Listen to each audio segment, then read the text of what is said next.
Halo para penggemar Suyanto.id dimanapun berada, ketemu lagi kita bersama channel Suyanto.id, sebuah channel untuk berbagi pengetahuan dan belajar sepanjang hayat. Kali ini tema kita adalah tetap tata kelola guru bersama Bapak Dudung Abdul Qadir MPD, dan yang akan kita obrolkan dan diskusikan kali ini adalah bagaimana pembinaan profesi guru ke depan. Nah, Assalamualaikum Pak Dudung. Waalaikumsalam warahmatullahi wabarakatuh. Prof, sehat, Prof? Alhamdulillah sehat Pak Dudung. Pak Dudung juga sehat kan? Alhamdulillah sehat. Ya. Bugar, Prof. Ya, karena walaupun suasana mendung, Prof. Jakarta mendung ini. Wah, di mana-mana mendung. Di sini juga mendung. Mudah-mudahan membawa berkah mendungnya, Pak Dudung. Ya, amin. Tidak semendung harapan-harapan kita, tapi seterusnya harapan-harapan kita. Ya. Dan saudara-saudara, para sahabat Suyanto.id, kita akan berdiskusi mengenai pembinaan profesi guru, pembinaan pembinaan karir path guru itu. Nah, gimana Pak Dudung? Guru-guru kita itu kalau karirnya itu dibina, seharusnya seperti apa pola pembinaannya itu Pak Dudung? Pak Dudung. Ya.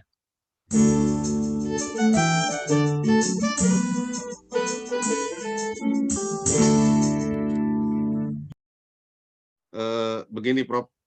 Alhamdulillah, ya terima kasih teman-teman pecinta YouTube Suyanto.id.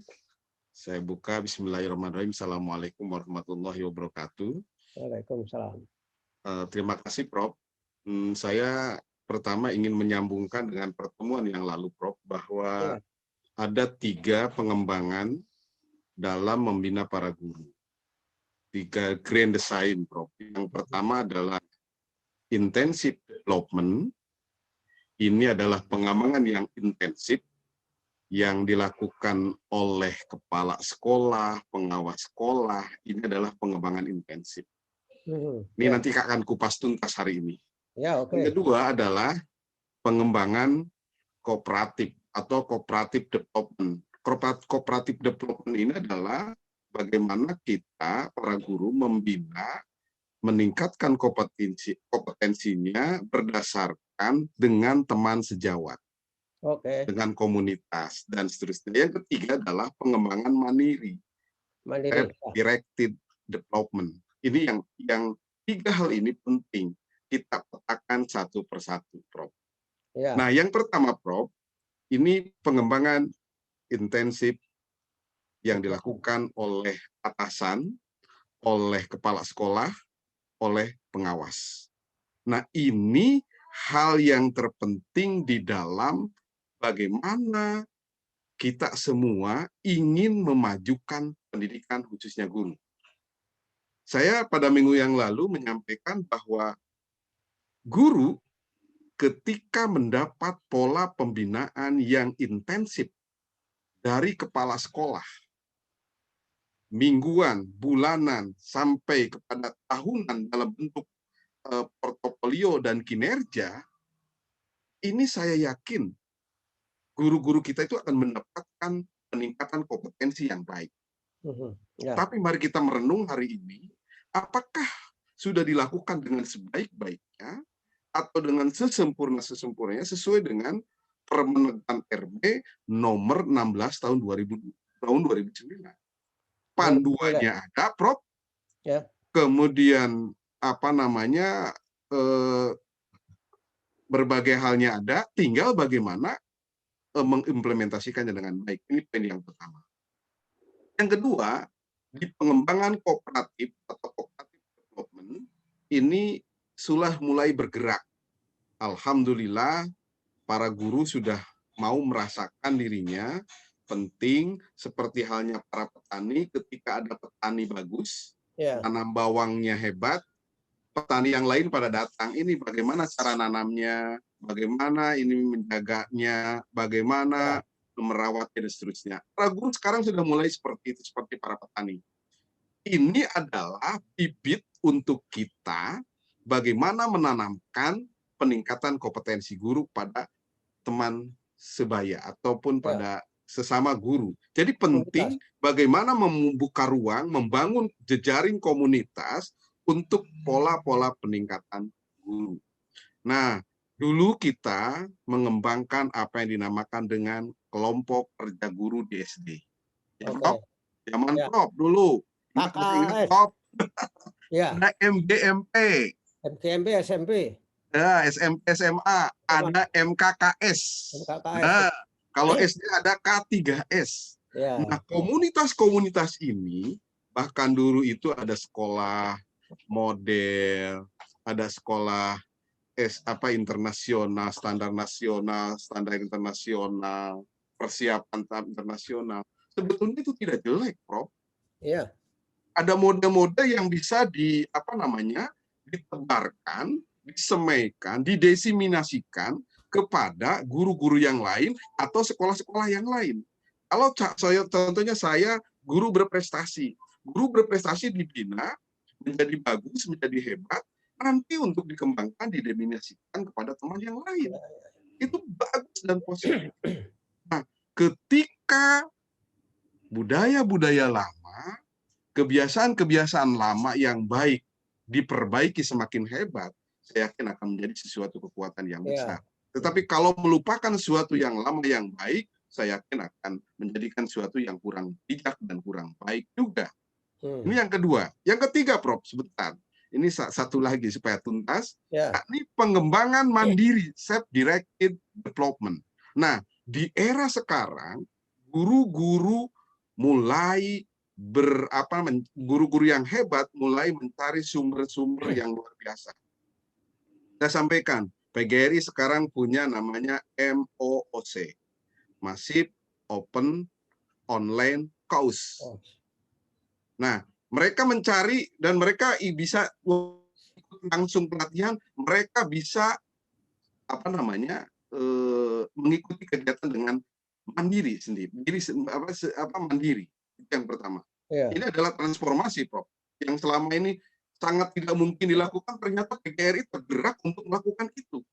Itu yang pertama. Yang kedua, Ya. banyak pelatihan-pelatihan online yang sifatnya mandiri dilakukan oleh berbagai organisasi. Ya, karena saya di PGRI, kami melakukan berbagai kegiatan. Dari mulai sekarang, di 2020 ini banyak kegiatan yang dilakukan sampai diikuti oleh 15.000, 2.000, 6.000, bekerja sama dengan PT Telkom, bekerja sama dengan Microsoft, dan seterusnya. Ini untuk apa?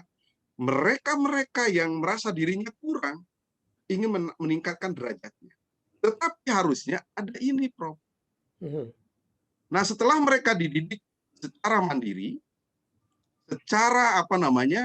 secara kolektif dan secara intensif, mereka harus ada pengembangan karir. Ya. Nah, pengembangan karir, guru yang hebat, guru yang punya prestasi bagus, ditingkatkan, minimal diberikan kesempatan untuk menjadi naik golongan dengan mudah.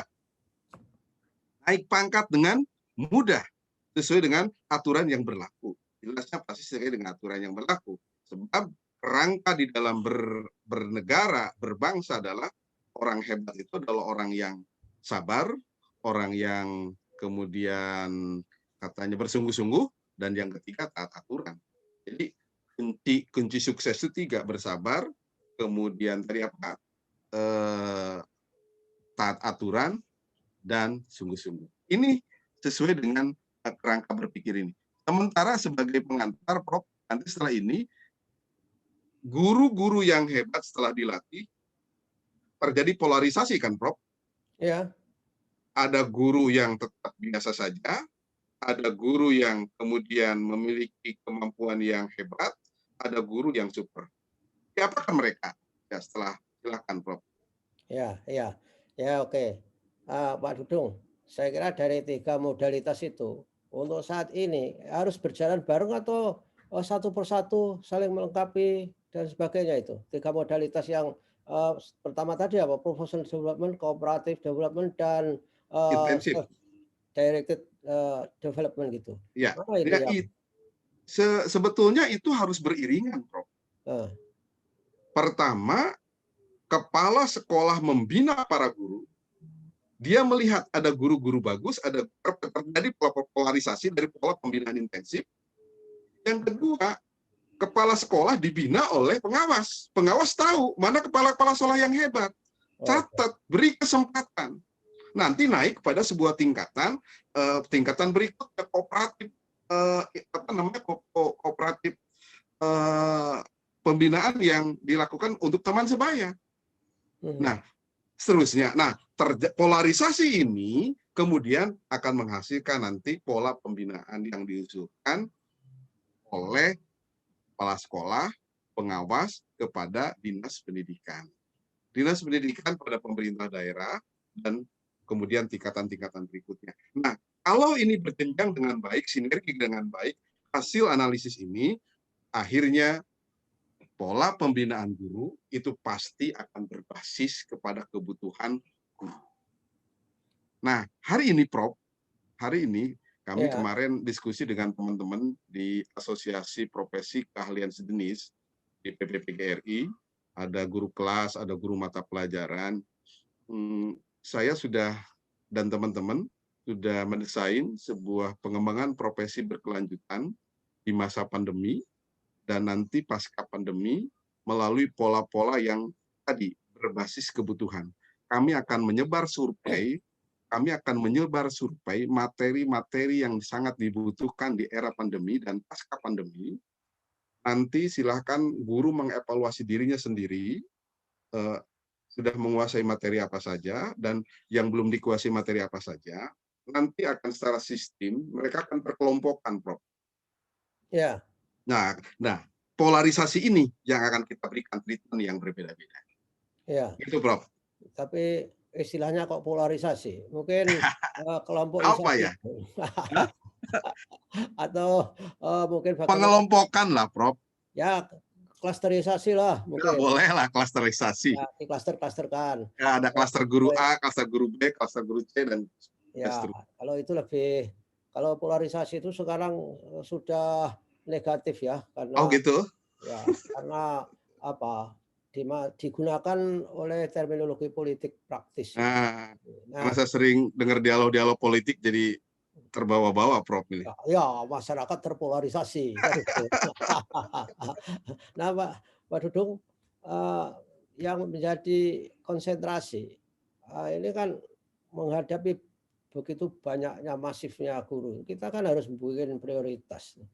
Yang sebenarnya yang dikembangkan itu duluan kemampuan pedagogi atau kemampuan substansi, misalkan menghadapi guru-guru itu, atau memang harus berdasarkan kebutuhan. Nah, kebutuhan itu kan banyak, dan saya yakin bahwa kebutuhannya itu nanti lebih banyak daripada kemampuan kita untuk melakukan pelatihan, pembinaan. Nah, ini kalau terjadi apa prioritas kita, Pak Dudung? Nah, ini Prof, saya belajar terkait dengan strategic planning, merencanakan sesuatu, pemilihan skala prioritas itu kan berdasarkan analisa-analisa terkait, Prof. Ya. Nah, ketika terjadi persoalan seperti ini, kita melihat telaah dari pembelajaran itu sebetulnya apa sih? Inti dari pembelajaran itu adalah interaksi, Prof. Ya, betul. Itu enggak, Prof? Ya, betul. Di teori pembelajaran saya baca tidak melihat begitu penting bicara tempat, tidak melihat bicara alat, tapi menekankan, saya melihat ini kajian saya, bisa salah bisa benar. Mohon dibetulkan, Prof. Kajian saya bahwa hakikat dari pembelajaran itu adalah interaksi. Sehingga apa? Ketika interaksi berjalan dengan bagus, sesuai dengan standar interaksi komunikasi yang bagus, yang efektif, tidak menghasilkan noise, tidak menghasilkan mispersepsi, ini pembelajaran akan berjalan dan hasilnya pun akan bagus. Ya. Betul. Kenapa pembelajaran terjadi interaksi yang bagus, komunikasi yang bagus? Karena satu, guru memiliki mental set yang kuat menjadi seorang guru. Yang kedua, di samping mental set, guru mengerti bagaimana cara. Nah, cara itu apa? Ya, tadi Prof sampaikan pedagogik. Ya. Jadi, saya melihat penting sekali guru menguasai pedagogik. Itu satu. Bukan berarti materi konten-konten yang lain tidak penting. Tetapi karena inti dari proses pembelajaran adalah interaksi, saya memilih ketika ada hal-hal yang sangat krusial, sangat kritikal, jadi yang harus dipilih adalah bagaimana guru dilatih menguasai dan mengimplementasikan pedagogik. Itu yang pertama. Yang kedua, setelah pedagogik, baru yang kedua adalah bagaimana guru diarahkan, dilatih terkait dengan konten, materi, profesional. Ya. Jadi memang jangan dipaksakan, jangan ditarik-tarik. Guru itu terlalu dianggap begini, B, C, D, dan seterusnya. Ya.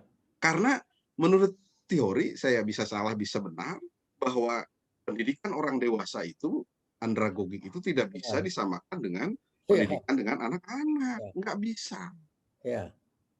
Bahkan begini, saat ada pengumuman hasil penelitian terkait guru, harus bijak mengumumkan terkait dengan pengumuman hasil penelitian, hasil survei kualitas guru. Ya. Ya. Karena apa? Karena suka atau tidak suka, kerja keras kita semuanya hari ini, kita sudah mencapai seperti A, B, D, dan C. Ini harus kita akui semua. Ini semua adalah hasil kerja keras kita semuanya. Walaupun kita sudah kerja keras seperti ini, hasilnya masih jauh dari harapan. Ayo Ya. kita bareng-bareng untuk mengevaluasi kira-kira apa lagi yang harus kita treatment. Ya. Ya. Jadi hasil survei Bank Dunia, jangan kecil hati, nggak ada masalah. Tinggal maukah kita membuka diri untuk mau berubah, itu saja kuncinya, Prof. Guru-guru juga mau kalau diajak dengan cara yang baik, cara yang memuliakan, cara yang bisa mendudukan perkara ini menjadi sebuah proses penyelesaian berharga. Nah, ini pola menyelesaikan persoalan. Ya, kita ingin belajar bahwa menyelesaikan masalah-masalah yang dihadapi sangat krusial ini tanpa menyakiti siapa. Itu, Prof. Ya, seperti prinsip Pegadaian ya. Menyelesaikan masalah tanpa masalah. Tapi kalau EMNU dulu konsepnya adalah how to solve the problem. Ya. Ya. Orang cerdas itu bukan how to create the new problem, tapi kata EMNU, orang cerdas itu adalah how to solve the problem, Prof. Ya, tidak ketika solve the problem, tidak create the other problem. Itu yang tidak disadari orang pinter kali. Kadang-kadang memecahkan masalah, tapi ikutan masalah yang lain itu menambah masalah baru, Prof. Lebih besar. dan masalah yang baru itu justru lebih lebih kronis daripada masalah yang dipecahkan. Nah, ini kan luar biasa. Kalau saya ingat Prof ini, saya lagi kuliah bersama Prof Yuyun. Sebenarnya ketika kita belajar filsafat, kata Prof Yuyun Surya Sumantri, almarhum, kata beliau begini, orang hebat di Republik ini bukan orang yang berani menentang konfrontatif, bukan. Orang yang mempertahankan idealisme, bukan. Kata Prof Yuyun nih, saya ingat aja. Ya. Orang yang hebat itu adalah orang yang mau belajar mendekatkan idealisme, pragmatisme, dan realisme. Iya. Ini tidak semua orang bisa, Prof, katanya. Memang saya merasakan itu. Saya dulu ketika mahasiswa, teriak di mimbar demo seperti orang hebat, merasa diri hebat. Ternyata ketika kita masuk pada dunia yang sebenarnya, dunia yang pragmatis dan realistis, kita harus mau belajar. Ya. Nah, itu, Prof. Ya, dan belajar di sekolah kehidupan itu jauh lebih sulit daripada betul, Prof. belajar di kampus yang kemudian di wisuda, yang wisuda itu hanya sebuah panggung, bukan Betul. Bukan berarti prestasi, dan masih diuji dalam sekolah kehidupan yang real. Nah, Pak Dudung tadi kan PGRI juga punya MOOC, Massive Online Learning ya. Balik. Course, Massive Open Online Course. Ya, ini gimana itu caranya melaksanakan? Siapa yang harus melaksanakan itu, Pak Dudung? Nah, begini, Prof. Saya di sekolah dengan teman-teman juga sedang menciptakan pemodelan dari MOOC. Kalau MOOC yang dikembangkan di perguruan tinggi luar negeri ternama itu memang agak-agak sulit. Nah, kita sedang membuat learning management system di sekolah.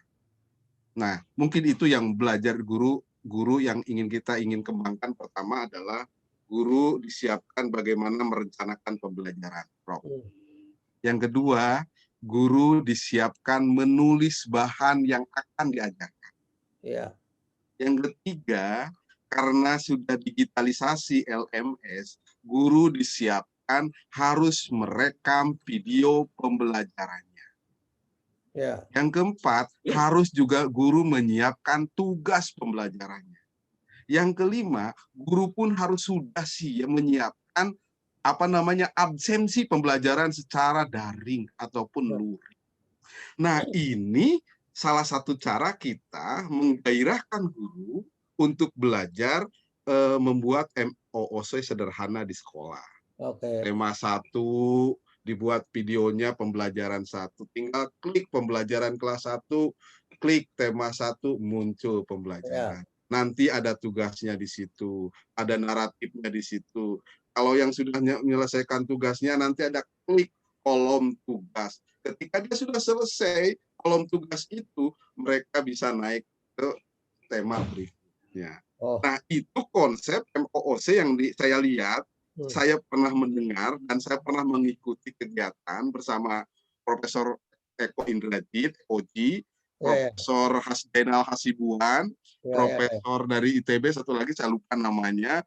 Itu luar biasa menarik, Prof. Kalau perguruan tinggi di Republik ini sudah lintas sektoral menyiapkan itu semua, dan semua orang bisa belajar sesuai dengan kesukaan mereka masing-masing. Wah, indah dunia ini. Tapi lagi-lagi tetap bahwa proses interaksi pembelajaran itu penting. Dan guru tidak pernah tergantikan oleh apapun, Prof. Ini hanya alat, Prof. Guru dan dosen tidak pernah tergantikan. Guru dan dosen serta guru besar tidak akan pernah tergantikan oleh alat dan teknologi canggih apapun. Tapi guru-guru yang malas akan tertinggal oleh teknologi informasi yang akan kemudian kita meninggalkan kita semua. Itu, Prof. Banyak banget itu tugasnya, Pak Dudung. Apa nggak menjadi masalah baru itu? Yang mana, Prof? Banyak sekali contoh-contohnya tadi. Harus buat ini, buat itu, buat ini. Nggak menakutkan ya? Sebetulnya tidak menakutkan kalau kita cinta pada profesi dan suasana, Prof. Ya, betul. Ya, persoalannya sekarang bagaimana menumbuhkan guru-guru itu. Ada orang dewasa yang sedikit sedang sadar hari ini, kondisi pandemi seperti ini, yuk ada model yang menarik, anak-anak juga akan melihat guru-gurunya bicara, dan seterusnya. Ini akan menjadi sebuah kekuatan yang hebat. Nah, cuma sulitnya di kita adalah stakeholder yang harus mengembangkan itu kurang memberikan reward dan perhatian pada mereka-mereka yang punya kreativitas dan inovasi. Jadi Pak Dong, harus ada insentif system. Insentif itu penting. Karena manusia itu kalau nggak ada insentif nggak bergerak. Dengan Tuhannya saja kalau nggak diberi insentif nggak mau dia beribadah saja. Jadi ini penting itu. Sehingga guru nggak perlu distigmatisasi, misalkan diumumkan bagaimana capaian prestasi guru yang rendah, itu kontraproduktif sebetulnya. Ya, saya sependapat, Prof. Saya setuju, Prof. Ya, oleh karenanya pembinaan itu harus memperhatikan aspek psikologis guru.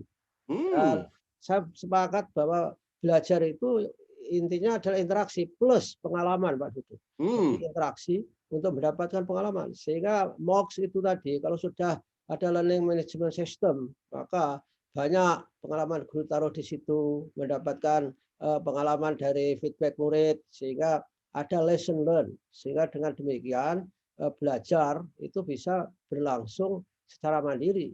Karena di era IoT seperti saat sekarang ini, hal-hal seperti itu memang biasa terjadi dan harus terjadi. Dan guru harus mencari di Google atau apa saja yang di internet di prinsip IoT di revolusi industri 4.0 itu Pak Dudung. Ya saya sepakat itu. Sudah kapan dilaksanakan Pak Dudung? Di sekolah-sekolah yang sedang kami bina itu sudah mulai, walaupun memang kemampuan guru itu kan beragam, Prof. Hmm. Kemampuan guru beragam. Tapi yang penting ada semangat untuk mereka mau berubah dulu itu. Dan tidak perlu semua guru. Ya. Tidak perlu semua guru. Ada guru yang mau dan mampu melakukan dari mulai yang kecil. Jadi konsep orang itu yang pikir bahwa kita melakukan sesuatu yang kecil tapi dengan cinta yang besar akan menghasilkan sesuatu yang luar biasa. Nah, lama-lama ini akan menebar benih kebaikan kepada yang lain. Nah, pola-pola insentif ini yang harus dikembangkan sebetulnya sehingga orang ingin maju seperti orang lain. Sekarang kan kita kadang-kadang melihat ada orang hebat, kreatif, inovatif, tapi dibiarkan liar begitu saja, bahkan dimanfaatkan oleh lembaga-lembaga tertentu. Ya, di kabupaten kota banyak orang-orang hebat, tapi kadang-kadang karena mereka tidak punya jejaring di kabupatennya atau tidak punya koneksi di kabupatennya, mereka liar begitu saja. Nah, ini harus dibangun sistemnya. Makanya saya setuju ketika dulu di GTK kita diskusi, Prof, ada 3 hal dalam transformasi kelembagaan. Yang pertama adalah transformasi sistemik, yang kedua adalah transformasi kultur, yang ketiga adalah transformasi politik. Dua yang harus dibangun dulu, yakni sistemik dan kultur. Nah ini, kalau ini dibangun dengan baik, saya yakin dan saya yakinnya guru-guru kita akan menjadi guru-guru yang hebat dan guru-guru yang terkontrol dengan baik dengan pola pembinaan yang bagus. Ya, kuncinya adalah mengorangkan guru, saya kira. Itu dia, memuliakan guru. Siapa saja yang memuliakan para guru, insya Allah hidupnya sukses, bahagia, berkah selalu. Ya, itu ada di syair puisi Pak Dudung itu. Jadi yang message harus memuliakan dan mengorangkan guru itu. Ya oke lah Pak Dudung, kita sudah banyak bincang-bincang dan mudah-mudahan menjadi inspirasi para kolega kita, para guru, saudara-saudara, para pecinta suyanto.id. Begitulah bincang-bincang kita dengan Bapak Dudung Abdul Qadir, adalah juga sebagai Sekjen PBPGRI. Terima kasih Pak Dudung. Sampai ketemu lagi minggu depan, kita bicara mengenai perlindungan profesi guru minggu depan. Pak Siap, Prof. Insya Allah sehat dan salam buat sahabat-sahabat semuanya, dan terima kasih para guru dimanapun Anda berada. Anda sudah berkontribusi baik dan positif untuk bangsa dan negara, mencerdaskan kehidupan bangsa. Sekali lagi, salam takdim buat Anda sekalian. Terima kasih. Assalamualaikum warahmatullahi wabarakatuh. Waalaikumsalam. Sampai ketemu lagi.